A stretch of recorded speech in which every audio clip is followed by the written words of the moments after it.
Halo semuanya, perkenalkan nama saya Faustina Peneliti-Kakain dengan NIM 24121016.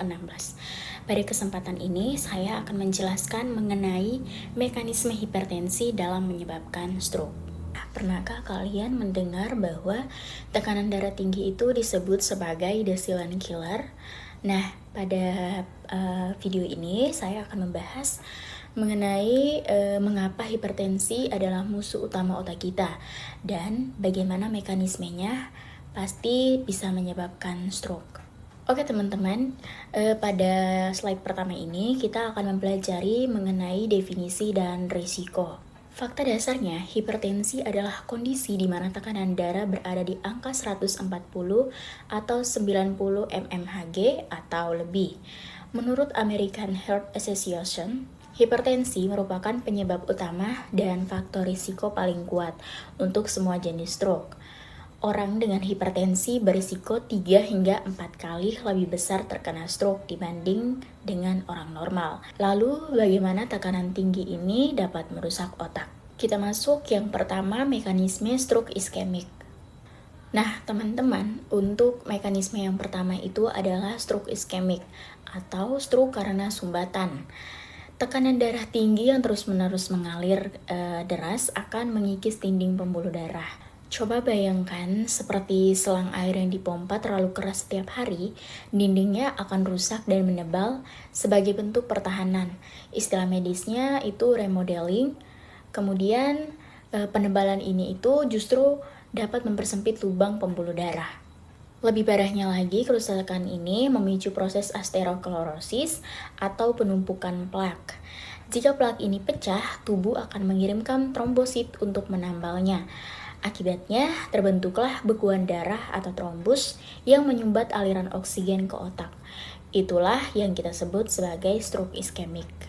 Kemudian untuk mekanisme stroke yang kedua yaitu hemoragik atau pecah.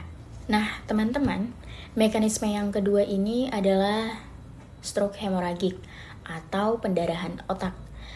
Tekanan yang ekstrim dan konstan tidak hanya menyempitkan pembuluh, tetapi juga melemahkan dindingnya.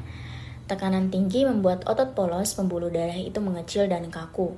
Sebuah kondisi ini biasa disebut hipertrofi. Oke teman-teman, bayangkan balon yang ditiup secara terus-menerus hingga batas maksimal, suatu saat titik lemahnya itu akan pecah juga. Dalam dunia medis, titik lemah itu sering disebut sebagai aneurisma.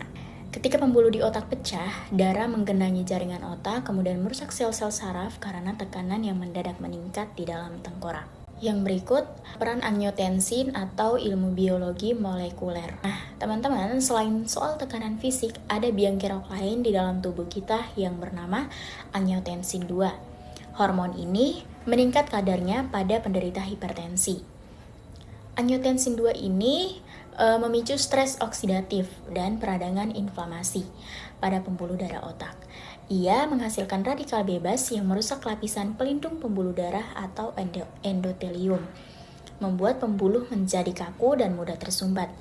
Jadi, hipertensi tidak hanya memompa keras tetapi juga meracuni pembuluh darah dari dalam. Jadi, kesimpulannya, hipertensi menyebabkan stroke melalui yang pertama, menyempit dan menyumbat pembuluh atau iskemik. Kemudian yang kedua, melemahkan dan memecahkan pembuluh atau hemoragik. Kemudian yang ketiga, merusak dinding pembuluh melalui peradangan atau angiotensin 2. Kabar baiknya teman-teman, risiko ini bisa kita turunkan drastis hanya dengan mengontrol tekanan darah. Karena seperti kata penelitian, lowering blood pressure is the most effective strategy, atau menurunkan tekanan darah adalah strategi paling efektif untuk mencegah bencana ini. Saya Faustina Peneliti-Kakain dengan ini mengucapkan terima kasih. Semoga video ini bermanfaat untuk kita semua.